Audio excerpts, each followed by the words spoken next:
नमस्कार मित्रों, मैं हूँ आपका दोस्त Nitin Katariya. Neelkanth kids nursery and classes channel पे आपका हार्दिक स्वागत करता हूँ। गुजराती मीडियम में नीलकंठ विद्यापीठ पे बहुत सारी एप्लीकेशन यूट्यूब में हमारी चलती है, बहुत सारे चैनल उसमें है, पर वो गुजराती मीडियम के लिए है। बहुत सारे स्टूडेंट ने ऐसा बोला है कि सर हिंदी मीडियम के लिए भी कुछ ऐसी यूट्यूब चैनल बनाओ ताकि हमें कुछ सीखने को मिले। इसलिए हमने शुरू किया है Neelkanth kids nursery and classes YouTube channel पे हिंदी मीडियम के लिए बहुत सारे वीडियोस बनाने का शुरू किया है। तो मित्रों, आज मैं आपको सिखाने जा रहा हूँ बहुत ही अगत्य का टॉपिक समास।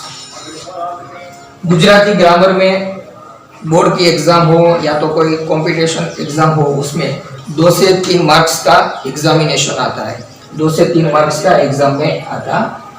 तो बहुत सीखना जरूरी है, आगे भी भविष्य में भी ये समास बहुत उपयोगी है।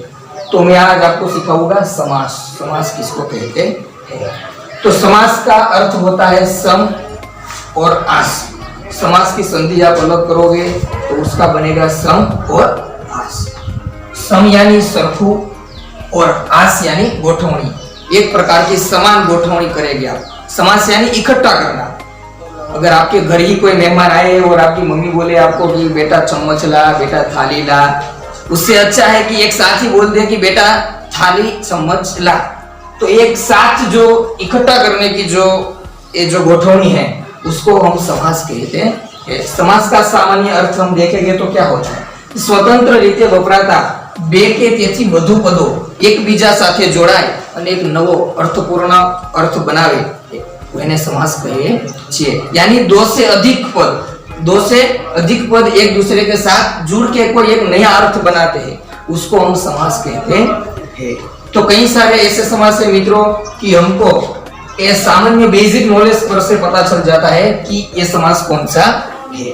तो उसमें 3 प्रकार है बेसिक: सर्वपद प्रधान समास, एक पद प्रधान समास और अन्य पद प्रधान समास। तो सर्वपद प्रधान समास हम किसको कहे? द्वंद्व समास जो है हमारा द्वंद्व समास, वो सर्वपद प्रधान है। तो आप पूछेंगे कि सर कैसे हो सकता है? तो हम देखते हैं एग्जांपल। माता पिता, उसमें 2 पद है, एक तो माता और दूसरा है पिता। तो ये दोनों पद प्रधान है। तो कैसे प्रधान है मित्रों? तो देखो कि माता और पिता से स्वतंत्र वाक्य बन सकता है। तो कि कैसे? कि मैं ऐसा बोलूंगा कि मैं माता पिता की सेवा कर रहा हूँ। अभी एक अलग करूंगा कि मैं माता की सेवा कर रहा हूँ और मैं पिता की सेवा कर रहा हूँ, तो भी हमारा वाक्य बन सकता है। तो भी मेरा वाक्य स्वतंत्र बनेगा। माता से भी मेरा वाक्य बन सकता है और पिता से भी मेरा वाक्य बन सकता है। तो ये दोनों पद प्रधान है, यानी सर्वपद प्रधान है। ये पद भी प्रधान है और ये पद भी प्रधान है, इसलिए हमारे दोनों पद प्रधान है। इसलिए ये सर्वपद प्रधान समास है। और सर्वपद प्रधान समास में एक ही समास आता है और वो है हमारा द्वंद्व समास। इसलिए सर्वपद प्रधान में कोई समास आता है तो द्वंद्व समास है, और दोनों पद प्रधान है जिसमें उसको सर्वपद प्रधान समास कहेंगे।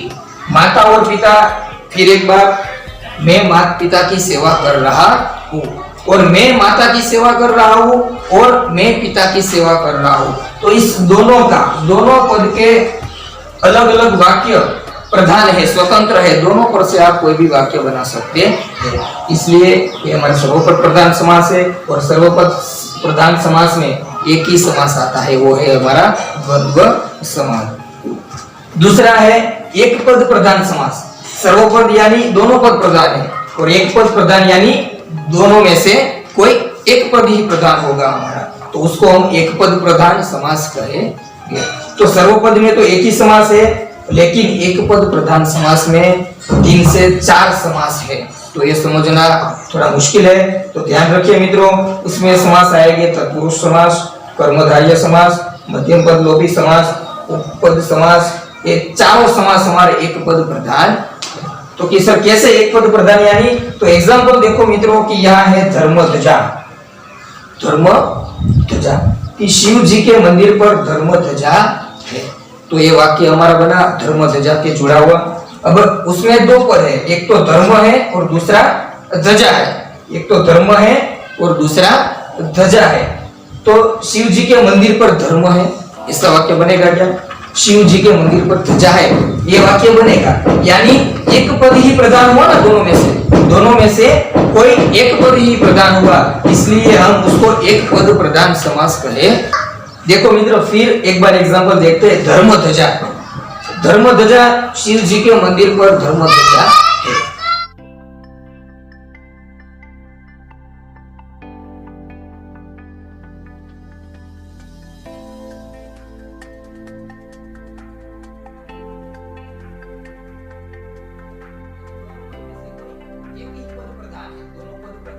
नहीं है, तो जिसमें एक ही पद प्रधान है, ऐसे समास हमारे तत्पुरुष समास, कर्मधारय समास, मध्यम पद लोभी समास और बहुपद समास, चारों समास हमारे एक पद प्रधान समास है। आगे देखते हैं अन्य पद प्रधान समास। पहला था सर्वपद प्रधान, दूसरा था एक पद प्रधान और तीसरा है अन्य पद प्रधान समास। तो उसमें भी मित्रों एक ही समास आता है, वो है बहुव्रीहि समास। बहुव्रीहि समास में क्या है कि अन्य पद प्रधान, दोनों में से कोई भी पद प्रधान नहीं है। देखिए उसमें है मुषल और धार, मुषल और धार, मुषल और धार दोनों अलग अलग समास है कि मेरे यहाँ मुषलधार बारिश हुई, मेरे यहाँ मुषलधार बारिश हुई। अगर मैं ऐसा बोलूंगा मेरे यहाँ मुषल बारिश हुई, तो ये वाक्य बनेगा क्या? दूसरा मेरे यहाँ धार बारिश हुई, तो दोनों में से एक भी पद का वाक्य बनेगा नहीं, इसलिए यहाँ दोनों में से कोई और पद प्रधान होगा, यानी अन्य पद प्रधान होगा। उसके आगे वाला पद या तो उसके पीछे वाला, समास के पीछे वाला पद कोई और प्रधान होगा, तभी हमारा अन्य पद प्रधान समास बनता है। यानी दोनों में से कोई और पद प्रधान होगा, मुषल भी और धार भी, ये दोनों में से उसके पास वाला या तो आगे वाला, दोनों में से कोई और पद प्रधान होगा, तभी हमारा अन्य पद प्रधान समास बनता है।